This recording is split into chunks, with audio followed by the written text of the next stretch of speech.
You are arriving in Korea sometime in the near future and you have got a million questions racing through that mind of yours. Where will I be living? What do I need to pack? Should I bring this? What even is this? It's fairly common for ESL teachers to arrive in Korea with little to no idea about where they are going, let alone where they're going to be living. When I came to Korea 3 years ago, I got on that plane not having a single clue where I was going. I knew which province that I had been placed in, but I had no idea what town I was going to be in, what school I was going to be teaching at. So when I did find out, I Googled the shit out of this town and found nothing because I live in the middle of nowhere. Generally these days, recruiting agencies are a little better at informing you as to where you are going beforehand, and within most cases you can actually contact the teacher you are replacing and they will be able to answer any questions you may have. But it's still unlikely that you will be able to investigate your apartment beforehand, so what can you expect? People live in apartment buildings here, and they can range from high-rise towers to smaller buildings. You're likely to end up with a one-room apartment, especially if you are living in a largely populated city like Seoul or Daegu.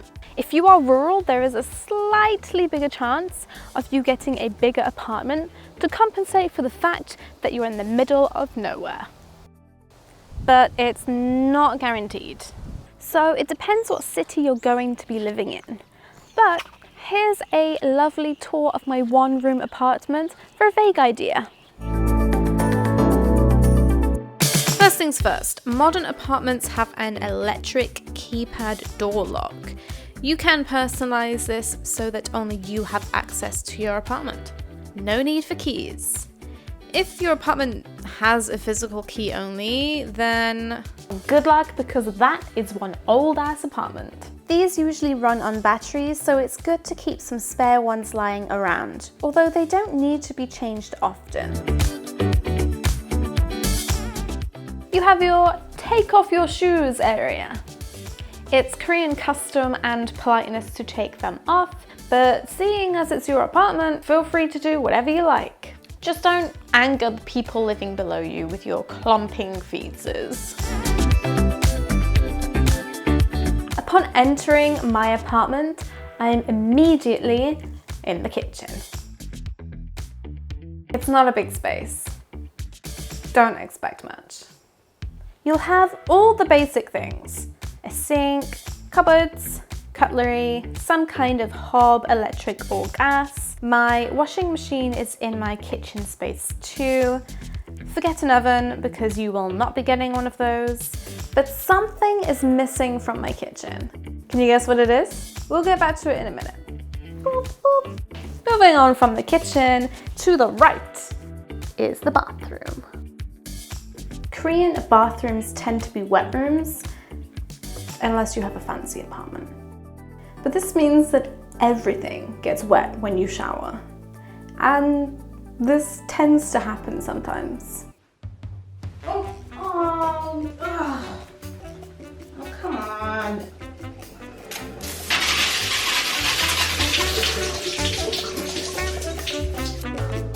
The shower and sink are connected. You need to turn the knob to switch between the tap and shower. You have to get into the habit of turning it back after a shower, or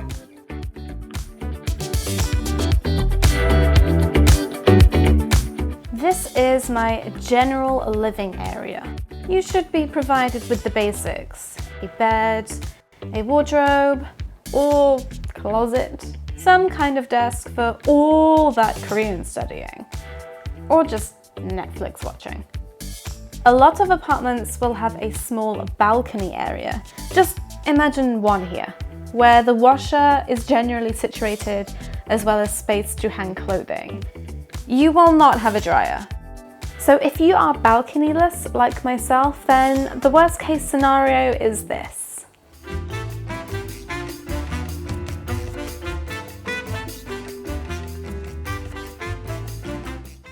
Do you remember what was missing from my kitchen? This fridge came from a bigger apartment. I had to downsize slightly, and this fridge does not fit into my tiny hallway kitchen, and so this was the only option. But it has its perks, I guess.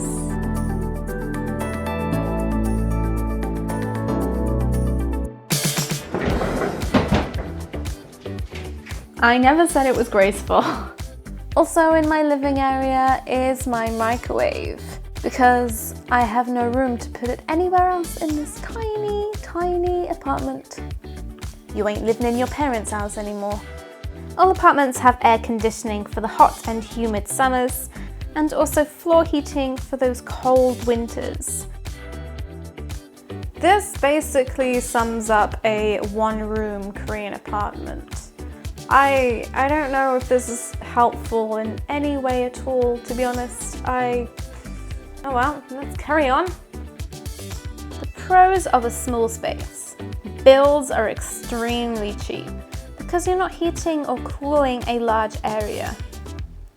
Cleaning is also very easy and not particularly time consuming. The cons of a small space. Although the apartment doesn't take as long to clean, it does feel like it gets messy quite quickly.